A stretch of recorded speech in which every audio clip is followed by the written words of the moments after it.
All right, there we go. Good evening, everyone. This is Kyle Arbuckle with NLIHC. You are now listening to Tenant Talk Live, our monthly resident engagement call, webinar, Zoominar, whatever you want to call it. We have special guests tonight from NLIHC and also from the Urban Institute. But before we get into that, as we do every month, I'd like everyone to put in the chat their name and where they're from, just so we can get a sense of where the audience is calling in from tonight. So if you can use the chat at the bottom, feel free and let us know where you're calling in from. And also, if you need closed captioning, that's also on the bottom of your screen as well. And let me know if you have any issues with that. So, all right, we have Andrea Wandersea from Syracuse, New York, Aaron Anderson from Little Rock, Ginger Bear from Wasilla, Alaska, Zach Rowe from Parkside in Detroit, Bonnie Mays from Topeka, Kansas, Deborah Franklin from Apex, North Carolina, AJ Jelks from Wisconsin, Bambi Hayes Brown, one of our board members and state partners from Atlanta, Georgia, Lynn Soderstrom from Southeast Minnesota, Paul Keeley, our fearless COO from Arlington, Virginia, Charles Clark from Philadelphia, Megan Tyler from Newark, New Jersey, Julie Farr from Albany, New York. So we got a pretty good geographic diversity tonight. Deborah Sargent from Sarasota, Florida. Hi, Deborah.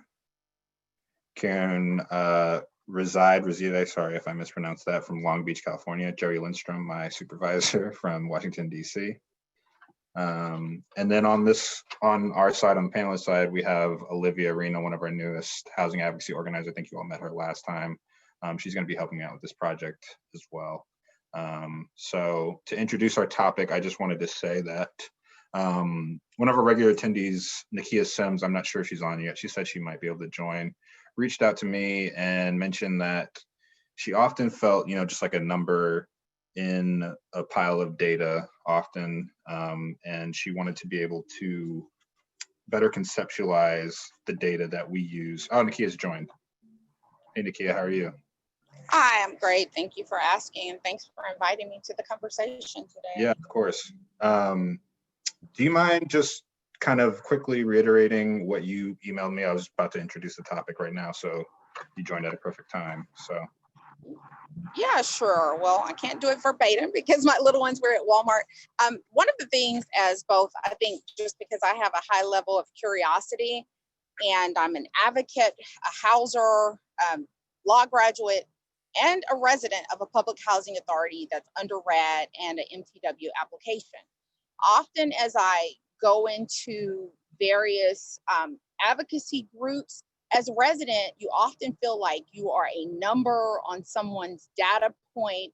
You are just some statistic or some, not a person that's on someone's grant application. And I also have lived experience with homelessness. So often I felt the same way, that you don't have a voice, that you are not considered valuable as an asset. Furthermore, the data. So what's the matter with the data?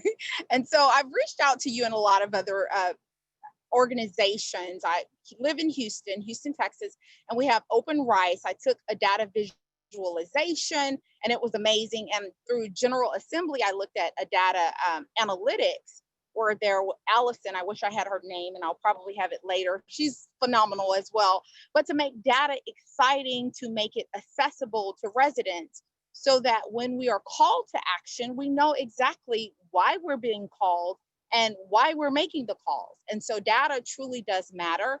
And so I reached out to you all with my limited SPSS experience from undergraduate, just asking, can residents, can tenants be taught and given the tools to understand as citizens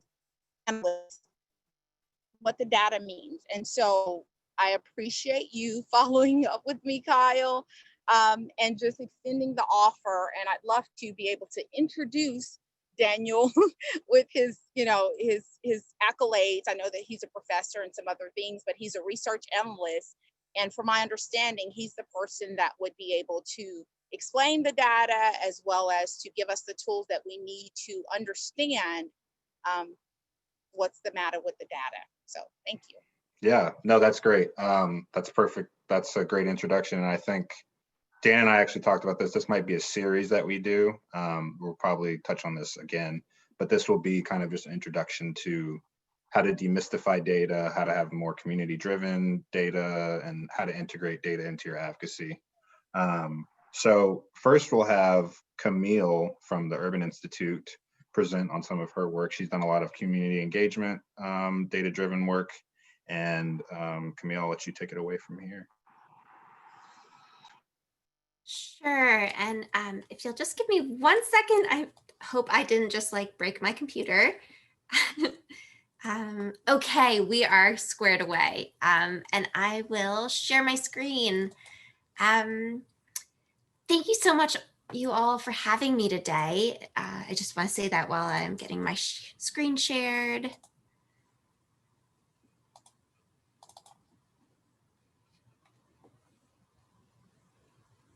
All right.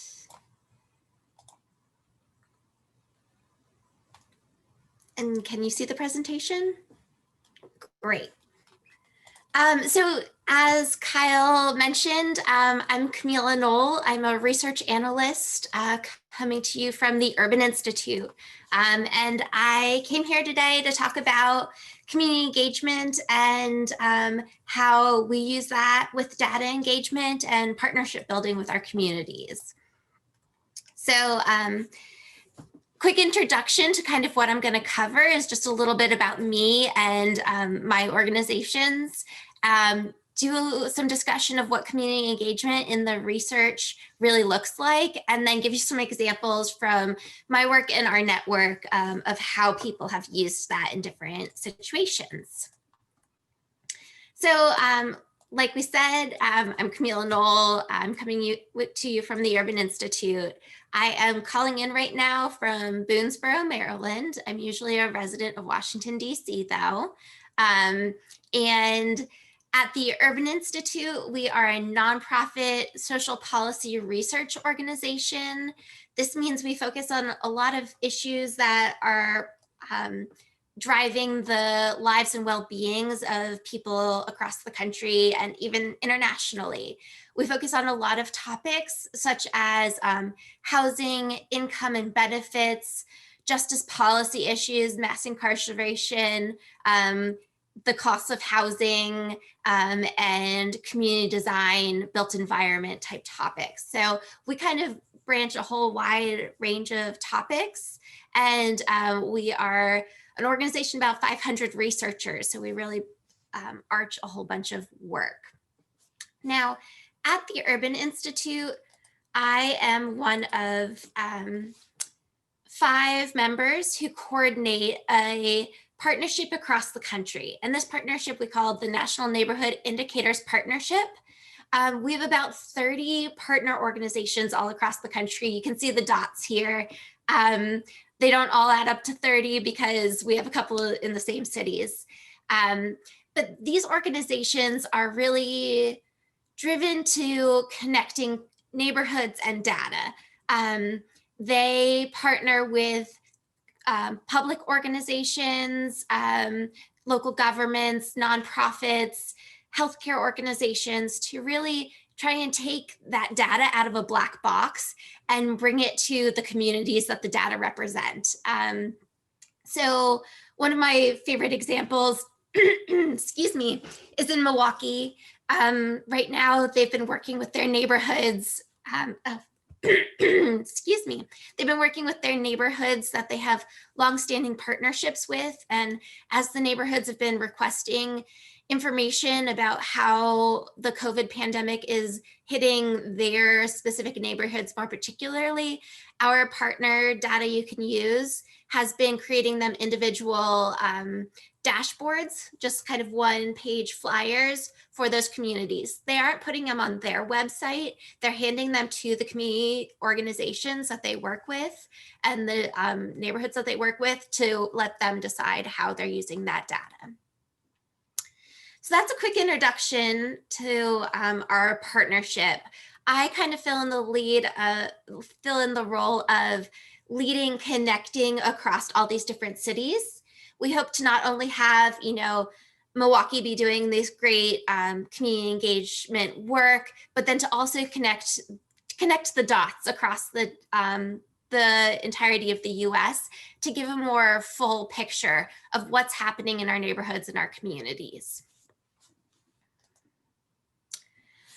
So like I said, I'm going to talk a little bit about what are community engaged methods. Now, I'll have to say the Urban Institute is traditionally a lot of big data crunchers. We have people who kind of come from academia in the sense of like, they like big data sets. And to be honest, plenty of people don't actually talk to the people who are involved in the data. And me and my team are really working to bridge that. We think the big data is really important for us to have, but that also we need to tie that to the people who are involved in that data. So we were recently talking about 211 data in the US.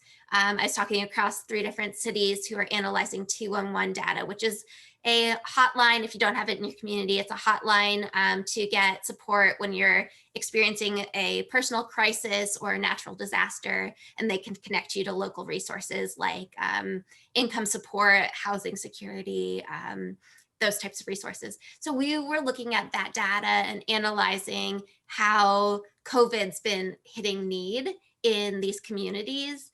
And our community partners were really pointing out, though, that like we need to go beyond the data, and that's what they've been doing. They've been connecting with their community partners because somebody saw that there wasn't a big demand for childcare in this data, but they knew that wasn't true. So they kind of found out that there was another service offering childcare in their communities. So they had to go back to their community partners to really understand the full picture outside of that data. So in kind of essence, community engaged methods include the input, participation, and reflections of people in communities. It really centers the interests of those at the heart of the research, and it puts an emphasis on community assets and strengths. And then the final piece is really trying to build community capacity to advocate for themselves and for the change that they want to see. Now, that might sound like a whole world to kind of jump from like people who are doing crunching their numbers to like really working with those on the ground to move change. And I know actually NLIHC is kind of bridging that, but I know that's one of the reasons we're having this webinar is to kind of bridge those 2 aspects.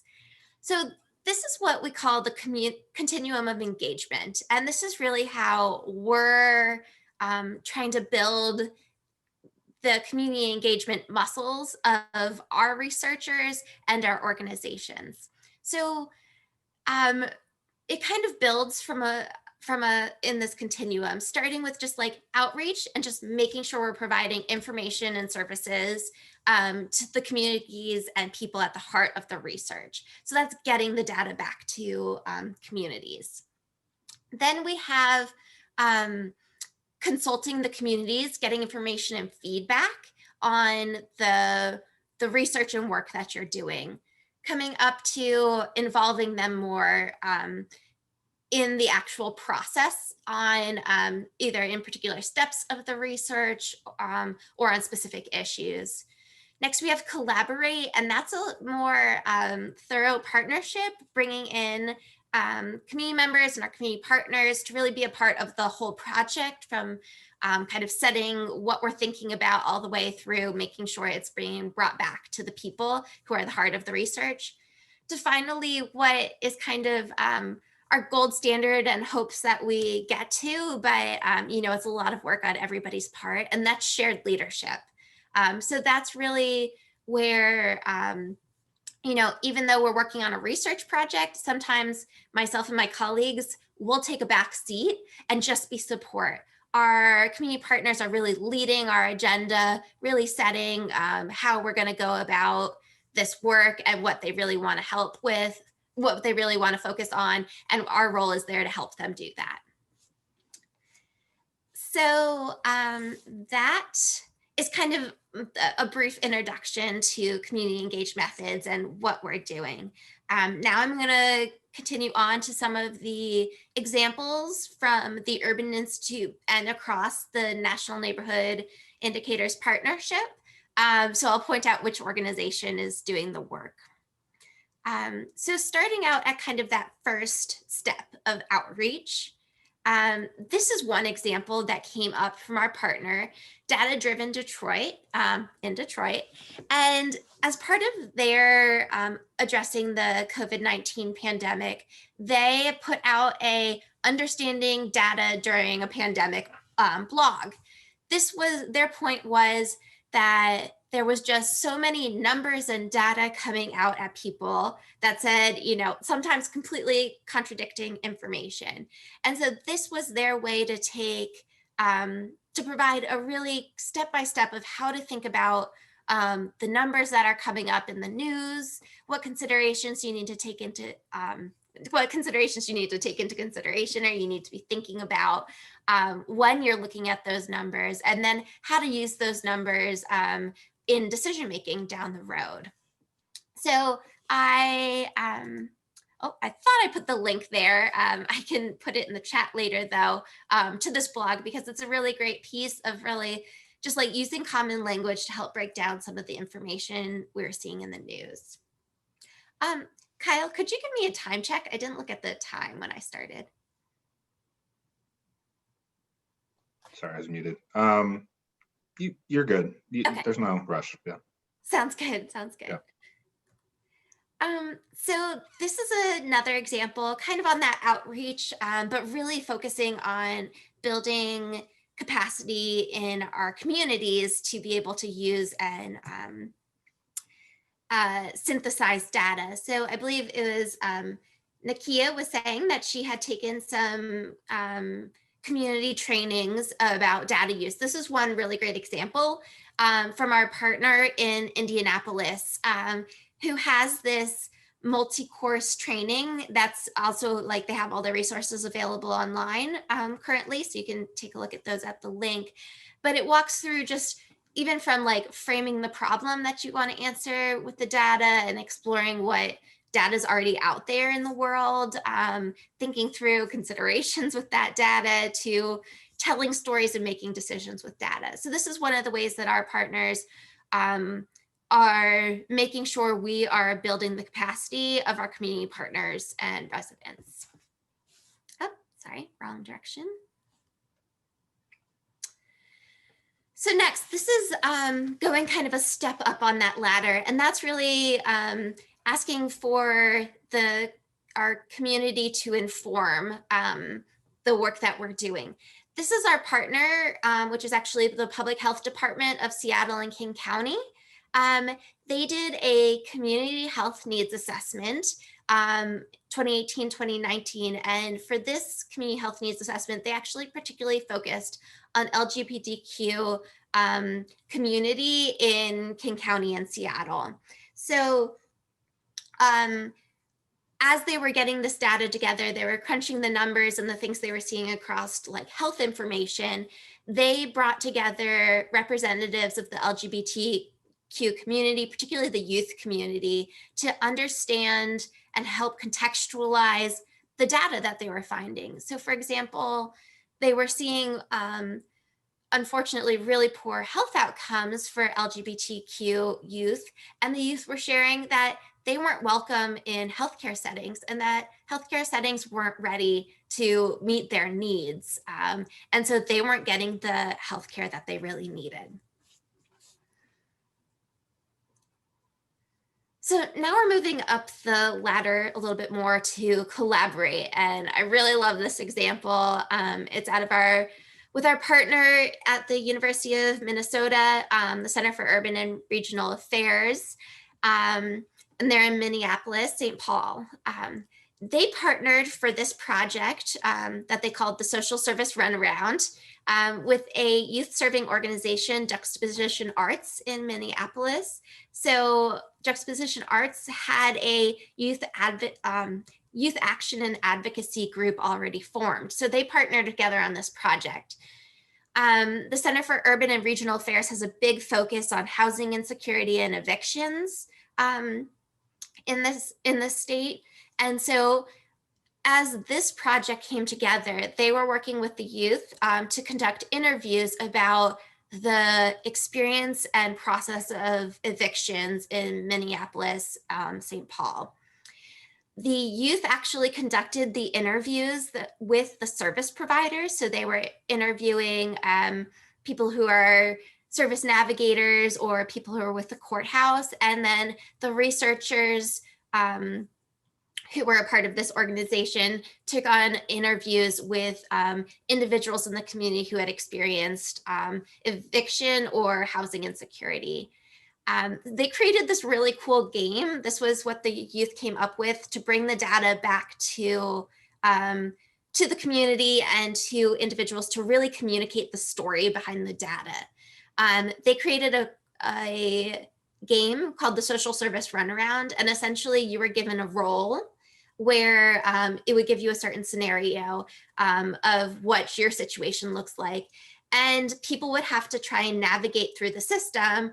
And as we all know, it would be the types of things of, no, sorry, you have to go back to that last organization to get this different paperwork, but you can't get that paperwork until you have the data from this other place.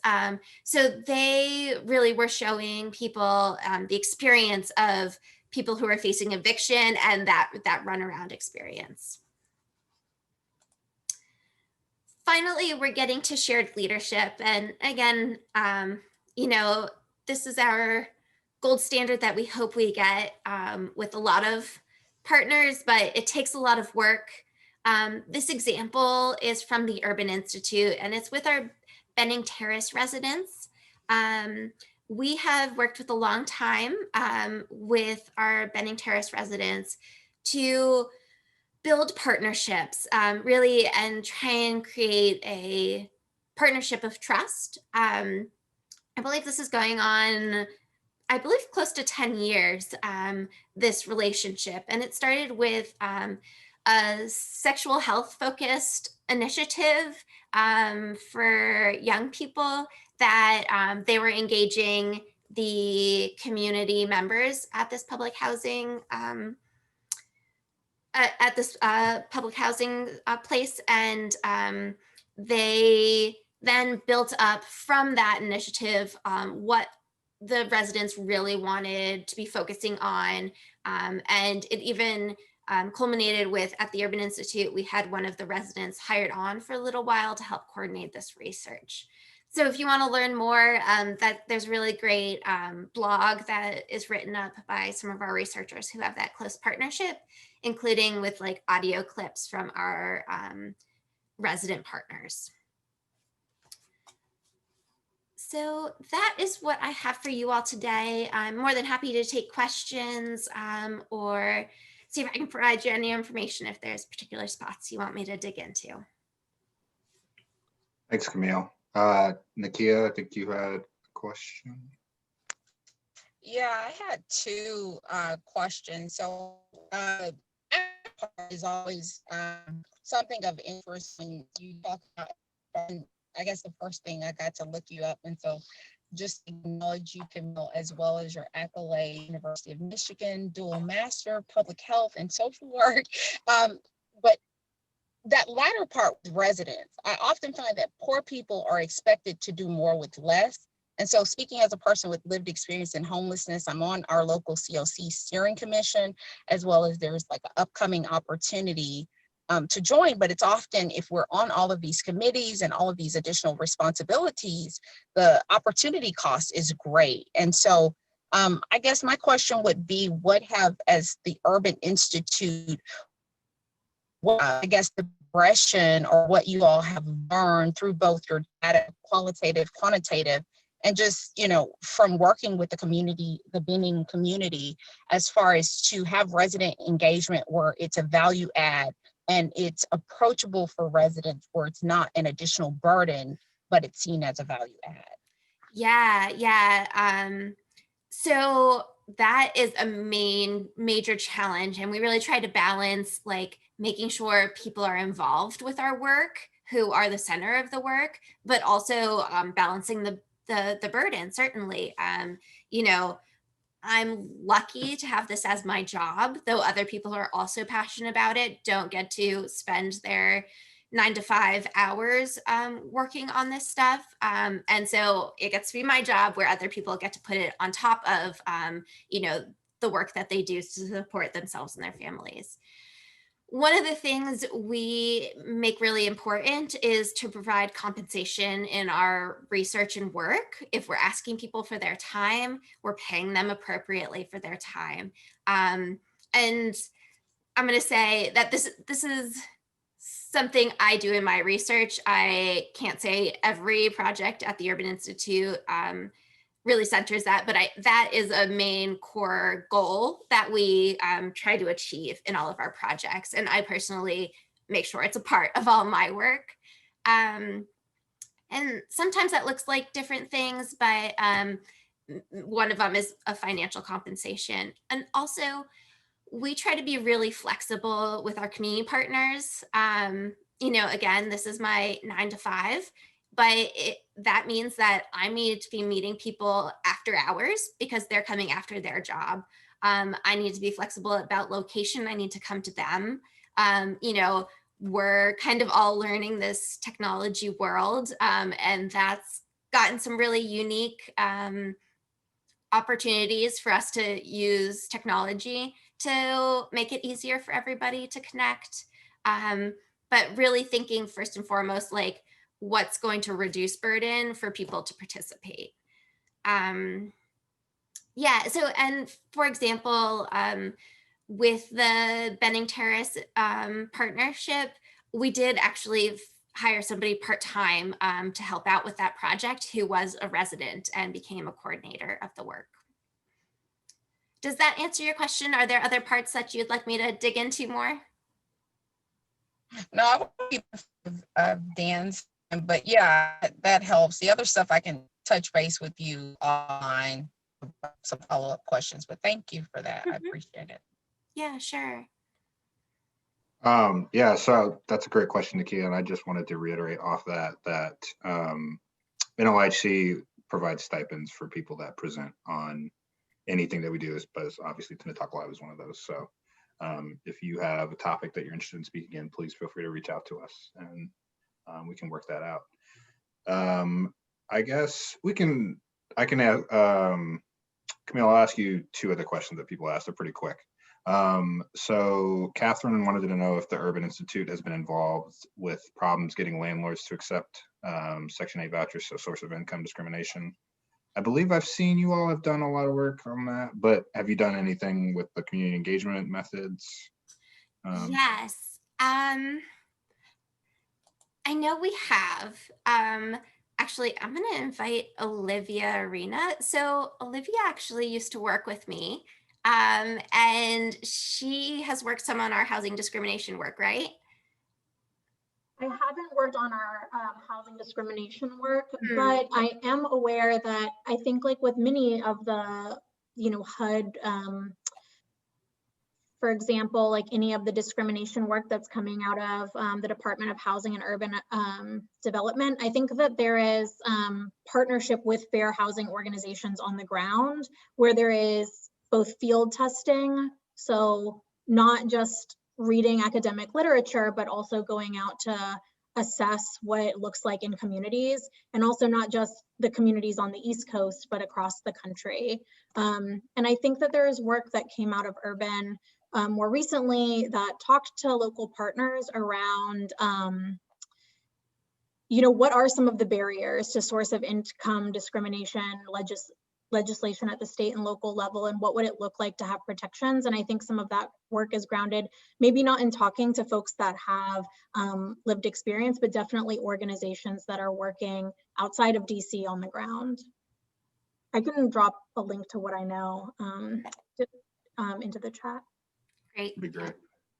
You know, actually, just one more point to respond to Nakia. I remember that there was a part of it and about making the value. I think beyond also compensating people properly and being flexible, it's also showing value to the work that we're doing together and making sure they're seeing the impact. So we've really found that community members and residents will be really excited if we're actually making the changes that they want to see. And not just excited, get personally invested in it beyond compensation. And so that's really how we also bring it back to our community members to make sure that they are seeing the benefits as well personally. Great. Sherry just wanted to know if they could get a video of the Benning Terrace, if there's a link to that. So it's not a video, it's a, there's a blog write-up about it, and Okay. I can drop it in the chat. Is that the best place? Yeah, that'd be great.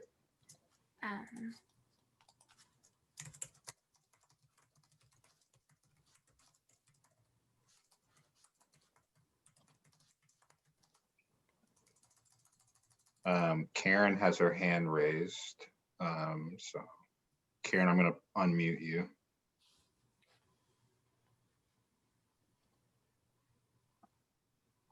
If you want to ask your question.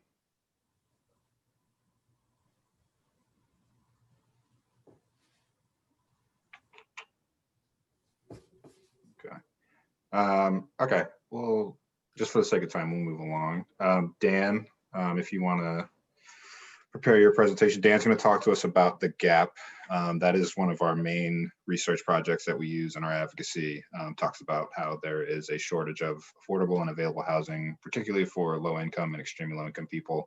And so Dan's going to talk about how to use that in your advocacy.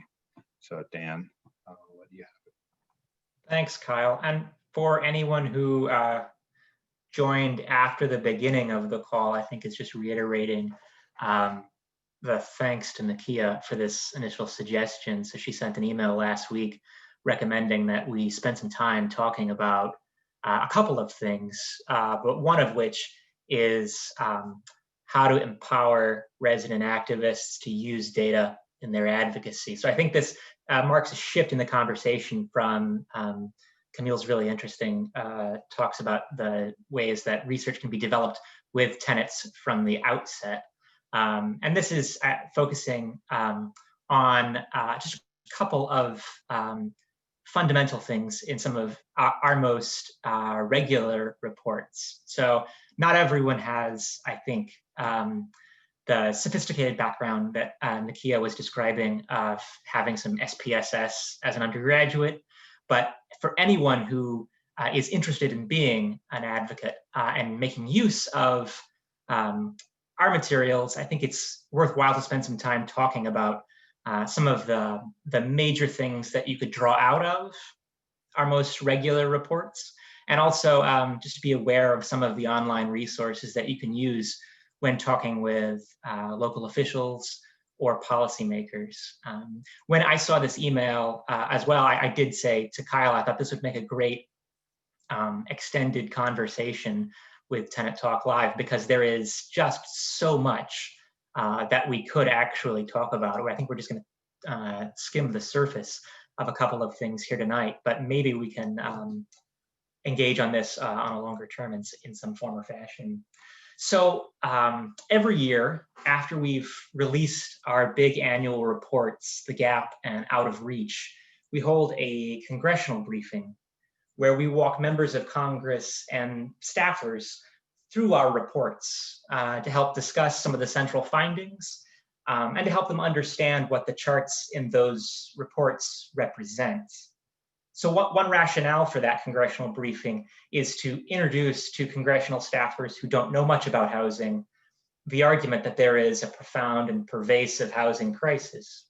But it's also for staffers who are, I think, among our most vocal champions on the Hill, because as much as we strive in our reports to provide transparent, self-explanatory arguments and charts, it's always the case that advocates can benefit from a conversation about how to read the data, how to read the charts that we've put together, how to make best use of them, and where to find additional resources. So tonight, with a short window of time here, I just want to share some of that material from our 2020 releases of The Gap and Out of Reach, and to talk about some of the options that you might have when you want to sit down and have a conversation with a local policymaker or an official. And I should say at the outset that I think, while nothing is more powerful and useful than lived experience in your advocacy, whether it's yours or the lived experience of family or neighbors, strategic use of the data can help strengthen that message.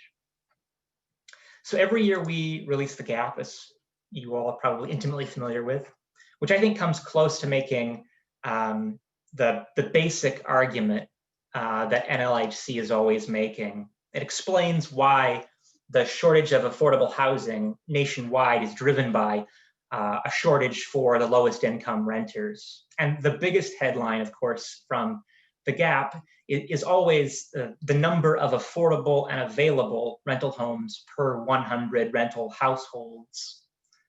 So you can see a chart here from this last year's report, which just shows that there are only 36 rental homes that are affordable and available for every 100 renter households with extremely low income. And you can see too from this pretty simple bar chart that the shortage gets much smaller as we move up in income. And by the time that we reach median income or 100% AMI, there isn't a shortage at all. Now, this may be as much detail as you'd want to go into in a conversation with certain policymakers or officials, but it's helpful to know a bit more about the construction of those numbers, whether you get asked for details or just for your own sake. So I won't go through the whole process that we go through when we're analyzing the American Community Survey every year, but I thought I would say a few things about how that number gets presented, because going slowly through how the gap numbers get made, I think helps everyone in explaining the importance of that with others. So first, when we take a look at the American Community Survey, the last time we did this for the year 2018, we found that there were nearly 11 million extremely low income renter households across the country who earn 30% or less of the median area income or less than the poverty level. So area median income, of course, varies across the country. So for example, in Idaho Falls, someone living alone is extremely low income if they make less than, I think, $14,850. While in the District of Columbia, where the cost of living is considerably higher, someone is extremely low income if they make less than $26,500. Now, a house gets classified as affordable for someone with an extremely low income if they could pay the rent and spend 30% or less of their income on housing. So in DC, that would come out to about $660 a month.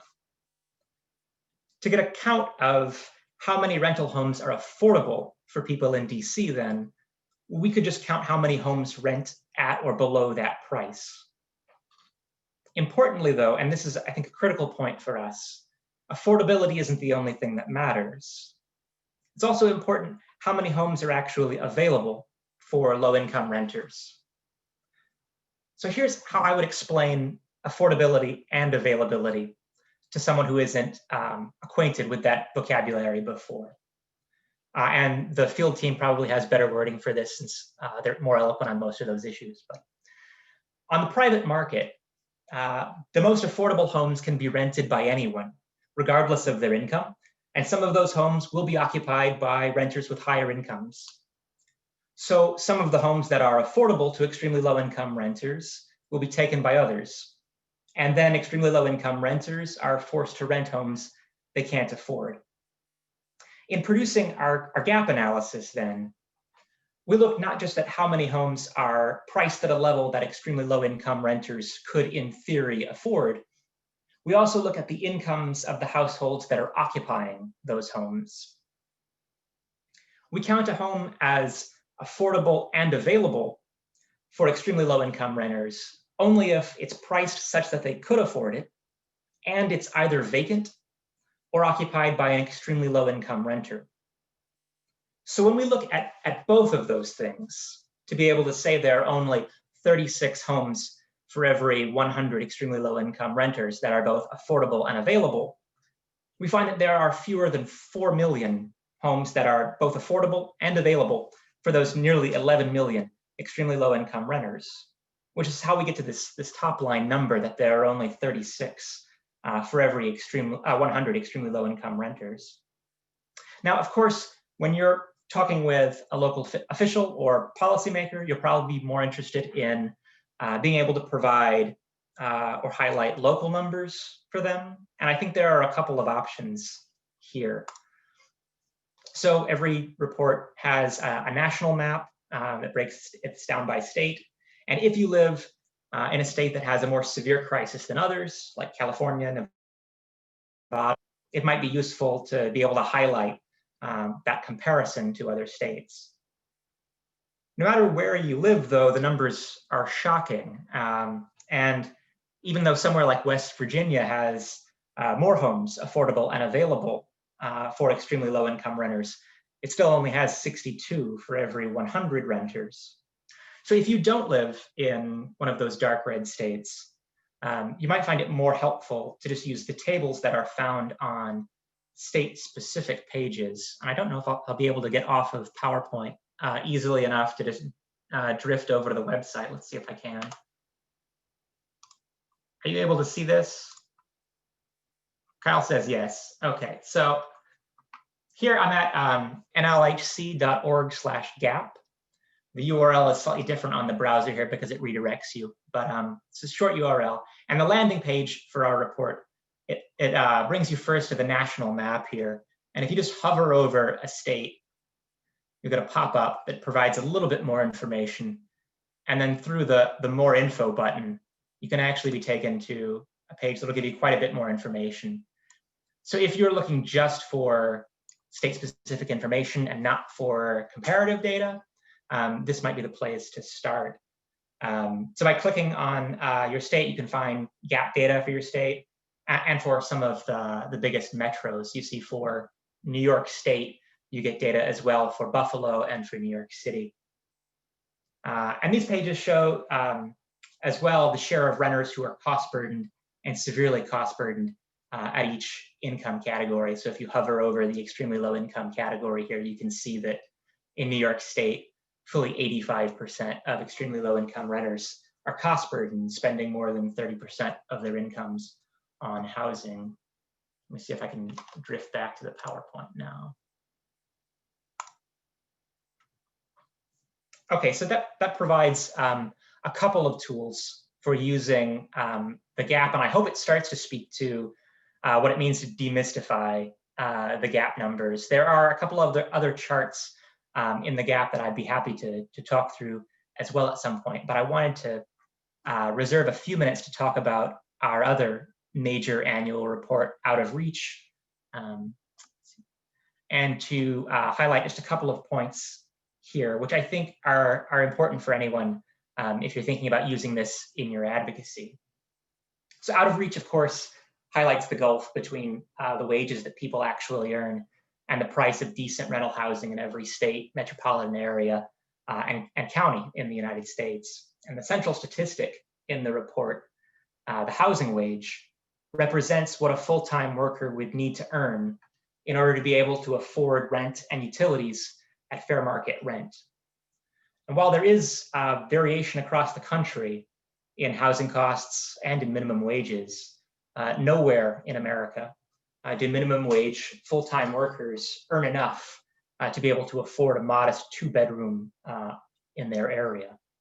That's a striking number, and the housing wage each year, I think, is a really striking headline, but you might want more detail about what goes into that number if you'd like to use that in your advocacy. So this year, for instance, we found that the national average housing wage for a 2-bedroom apartment was $23.96 an hour, and the housing wage for a 1-bedroom apartment was $19.56 an hour. Whereas, I mean, in comparison, the average hourly wage for renters, all renters of all income, is just $18.22 an hour. And the minimum wages are, of course, even lower. Built on the housing wage are two important ingredients that I think it's useful to talk about to demystify the housing wage itself. So first, when we talk about what a household can afford, we're again relying on that assumption that, which is reflected in federal housing policy, that no more than 30% of a household's income should be spent by housing costs. And second, when we talk about decent or modest housing, that just reflects that we're relying on HUD's fair market rents, or FMRs, to estimate what a household moving today could estimate to pay for rental housing that is below the median cost for their area. Each year, HUD produces fair market rents for every metropolitan area and county across the country, which gets used in setting the payment rates for housing vouchers. And the base rent in a fair market rent area is typically set at about the 40th percentile for rents in the area. So these are rents that are below the middle of the market, not for what we might call luxury housing. To produce the housing wage, then, we just ask how much someone would have to earn per hour in order to be able to live in a home priced at the fair market rent without spending more than 30% of their income on rent. And just as with the national map for the gap, the out of reach map shows variation by state. So you can see that the two-bedroom housing wage ranges from $14.19 in Arkansas, I think, all the way up to $38.76 an hour in Hawaii. If you're not from a state with a higher housing wage, I would underscore that states with lower housing costs are generally also areas with lower wages. So, for example, while Arkansas's two-bedroom housing wage is just $14.19 an hour, the average renter in the state earns $13.92 an hour. And just as with the gap, we have a website for Out of Reach. If you haven't taken a look at it before, I recommend that. So the URL there is nlihc.org/OOR. And when you navigate there, this is the landing page. And just as with the gap, if you hover over a state, it'll bring up a few select statistics, and you can get more information at the bottom there. And on the state page, you can find more information about housing wages by county or by metro, which could be quite useful in conversations with local officials or policymakers. So sometimes, let me see if I can circulate back here. Sometimes throughout Out of Reach, we present that information in a slightly different format. Instead of saying someone needs to earn the housing wage to afford their apartment, we say that on average, a minimum wage worker needs to earn, for example, 79 hours per week all year round to afford a one-bedroom rental home. And it's important to note that that's relying on the same exact information, the cost of a rental home as indicated by the fair market rent, divided by how much the hourly minimum wage is in your area. So if you click on the state on the map on the Out of Reach website, you'll find that statistics tailored for your state minimum wage as well. So Out of Reach, oh, there's the URL for the website, which I can drop into the chat after this as well. But Out of Reach compares the housing wages to what workers across the country are actually earning using surveys that are conducted by the Bureau of Labor Statistics. And one striking finding in this year's report is exemplified in this table, which is available on the website as well, that shows that 12 of the 20 most common occupations have median hourly wages that are less than the national one- and two-bedroom housing wage. I, for one, find this really helps concretize the issue in conversations to be able to point to specific occupations, particularly in 2020, when a number of these low-wage occupations were also classified as essential workers. These were workers that were out on the front lines, while also not being paid enough to be able to afford modest housing in their areas. Let me talk through one last chart, if I may, because I think this is also a useful one to bring up in conversations if you want to talk about out of reach. To pull back from specific occupations, you can see how out of reach housing is by comparing the housing wages to the national hourly wage distribution. Now, this chart is a little different in as much as it shows the national hourly wage distribution for all wage and salary workers. So that includes homeowners as well as renters. And this chart is, I think, especially useful if you get pushback that the previous chart on specific occupations isn't representative of everyone.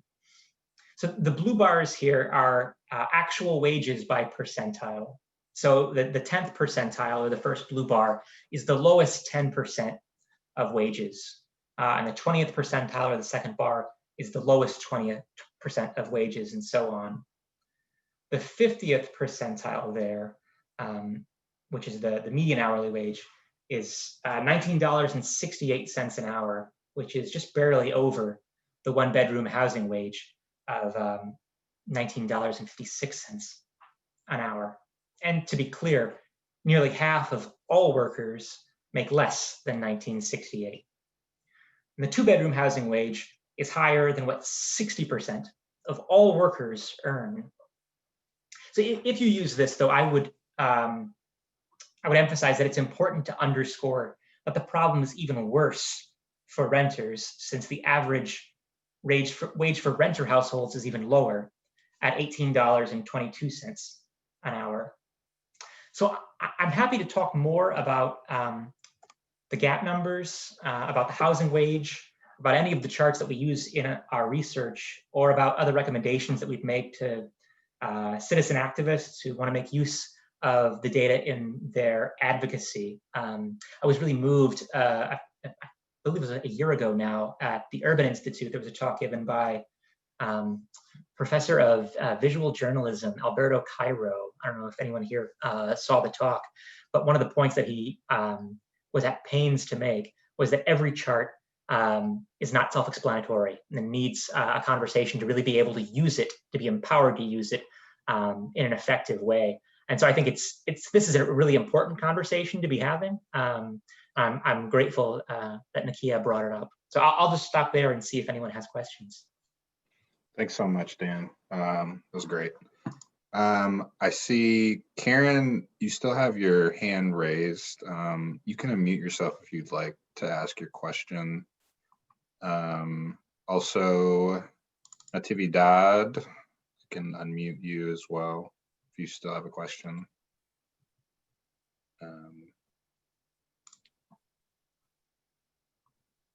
You're unmuted if you'd like to ask your question. Dan, Catherine Ferrari asked, how do you define affordable? But you answered that when you were talking about that it's spending 30% of your income. That's right. Housing. Okay. Yeah, I mean, that's something that I think is just, it's given to us by federal housing policy in some way. And it's fairly arbitrary in some sense, since there are many people who can spend less than 30% of their income on housing and still have pretty severe financial trouble. But that's the starting point for a conversation if we need a metric. Exactly. So actually going off that, as people may be gathering their questions, I wanted to bring up something that I actually just talked with our CEO, Diane, about earlier. So we're in talks with the Biden transition team, and they wanted our input on how to improve resident engagement and also how to streamline a lot of HUD PHA administrative duties. So that's a very broad topic, but I would love if anybody has any suggestions to please email me, and I'll put my email in the chat for suggestions you have on how you think HUD could improve their resident engagement and also streamlining any PHA duties that they have. I know many people have often talked about, inspections. That's been a big thing that I think a lot of people have brought up. just wait lists that a lot of their PHAs are, you know, monstrosities at this point. So anything you can think of, feel free to email me, and I will share that with Diane to pass on to the transition team. So I see Nakia, I see you have your hand raised. Yes, I'm at the chat. We go in and out and get the transcripts. Yeah, I appreciate both of you all, Dan, to be able to get a short term overview. The class is awesome. But as far as an advocate, I hadn't seen as far as the information that you provide as a resident, you're overwhelmed. Like I go to the PHA meetings, which is a 96-page packet, which the board members aren't reading, and I'm reading while my children are not being taught by me. And then I go to city council meetings, and yet again, like huge packets where you're reading. And so just having the capacity to keep up with all of it, knowing which numbers are important. So I guess my question would be, in looking at this, if it's not just the national congressional level, also locally, like right now we have our 5-year capital plan. Our PHA in Houston is going towards or applying for NTW. And so I'm reading the 5-year plan, the capital improvements, all of that, and just taking all of that in. It is very difficult to pinpoint and not just be pulled in so many different directions, and knowing which things actually help residents. Looking at other, and that's why I asked about the landscape, because I try to look at other jurisdictions, what's, you know, been done well and what's like something to genuinely be afraid of. So I guess my question would just be, what should we be looking at as local advocates with our PHA and our city council as far as the data?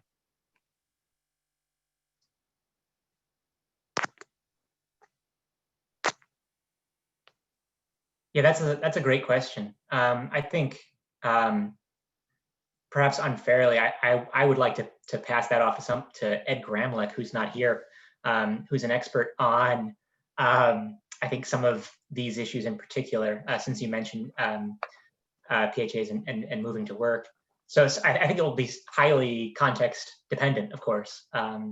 Which kinds of data points are going to be more likely to move the needle in any given circumstance? Yeah, Kyle, I don't know if you have thoughts on this one. I was going to say Ed too. I think he would be the foremost expert on this. Yeah, Nakia, we can follow up with you on that though. That's a great question. Happy to do that. Okay, thank you. And I'll probably just send my other questions about the ways, all of those things. Because for me, it's additional concern of if there's affordable housing and COVID care funding. My concern is if we don't deal with some of the other systemic issues, you know, like they're doing choice mobility, and somebody mentioned vouchers. Just my concern is operational thing is there is a vicious cycle, and so it does not. I don't want my from now will be, you know, this predicament. So I think we use the data, one with the peers and everything's gone out. I like to see the data as far as long-term.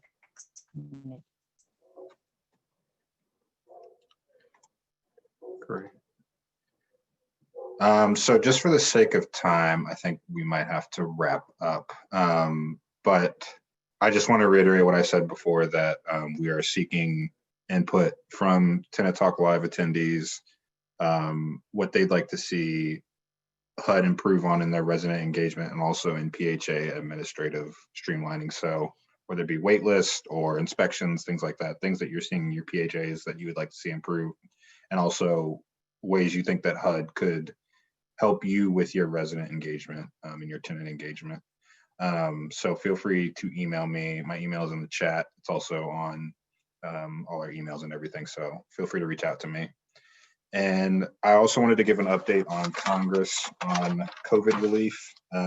So we have 2 actions out right now. We have a sign-on letter asking the CDC to extend the eviction moratorium. If you are part of an organization in your community or in your building, feel free to sign that organization on. I will put that into the chat. And we also, in this link that I just put in, we also have the link to contact a member of Congress to urge them to pass another COVID relief package. So the best update I can give on that is there was a bipartisan deal reached to have about $908 billion in COVID relief money. That is down from the original $3 trillion which then went down to $2 trillion. But this would only be for the next 3 months. And so that would include $25 billion for emergency rental assistance. There currently is no homeless service money in that $908 billion, but we're obviously in discussions with members of Congress and their staff on how to include that in the next package. So like I said, this would just be for 3 months, and then hopefully we'll have a longer deal after that, because it does not seem that the pandemic will be ending within the next 3 months. So if there are no other urgent, Camille or Dan, did you have anything else you wanted to say before we sign off? I really appreciate you both joining again. That was great. And I think I'll follow up with either of you on any questions that anybody sends me, if that's okay. That sounds great. Thanks for having me. Yeah, really appreciate it. And yeah, so just to reiterate, we love having feedback from our attendees and the residents in our network. You know, as Nakia and Dan pointed out, like, our data is driven by lived experience, and we want to make sure that that's integral to our advocacy and the work that we do. So always feel free to reach out to me or anybody else on the team with any questions or concerns that you might have. And so with that, I will give everyone their evening back, and thanks for joining us.